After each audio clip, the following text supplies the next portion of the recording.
ধন্যবাদ বন্ধুগুলাই দেখো আজব কাহিনী দুনিয়ার মানসি না দেখা বস্তু দেহ কি বস্তু আছিল এটা কোন তো কবার পাবেন ভাই হ্যাঁ হ্যাঁ দেখো কোথায় নিয়ে যাবে জানেন নিয়ে নিয়ে এখন শাক দিছি শাক দিছে বর্তমান দেখুন শাকখান খালি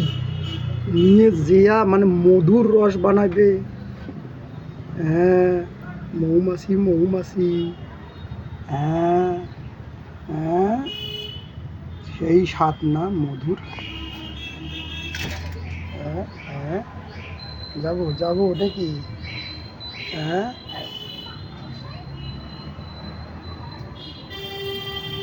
নিয়ে যা নিয়ে যেয়া কি করিস সুন্দর মিষ্টি বানাস মধু পাড়া খাবি না মধু পাড়া খাবে আরে তোর জন্য মোর ফ্রি আছে খোয়া খাবে তো মধু খোয়া খাবে আমার হ্যাঁ তুই অল্প বেশি করি নিয়ে যা তুই অল্প বেশি করি আরো জোর দিয়ে জোর লাগাও জোর মোর ক্যামেরার ভিতরে দেখিস তুই আরো এর মাথার বাহে ছবি ডি আসুরিত কথা হ্যাঁ ক্যামেরার ভিতরে দেখে শুয়োরগুলির নান করি মাটি খোঁড়ার নান করি মাংস খড়িস তুই বা খাল করি ফেরারু দং কেন করে নিয়ে যাস তুই মুই তায়ে দং হ্যাঁ ইস রে বাবা দুই হাত দিয়ে ধরছি আর দেহ বাহে দেহ এ কম মাংস খোয়াবে তাও যেমন করে হইলেও খোয়াবে এই গেল নিয়ে পালিয়ে গেল রে কোথায় গেল রে ও গেল রে গাছখানোর ওইখানে চলে গেল বটের গাছের ওইখানে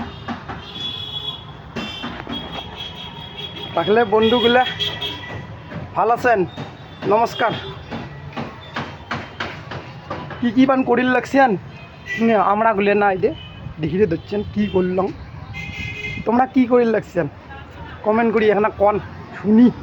কি কামাই করিল লাগছেন হ্যাঁ ব্যস্ত না থাকেন ভাই অল্প সময়ও বি করেন হরি বল আর এটাই আমার জানেন নে যেমন মন করে তেমনই আকাশ দেখা যায় মাঝে তার জন্যে এইখান গৌরীপুর হ্যাঁ জানেন না গৌরীপুরের মানুষও ভাল স্বভাবও ভাল সিনারিগুলিও ভাল দেন বাহে একটা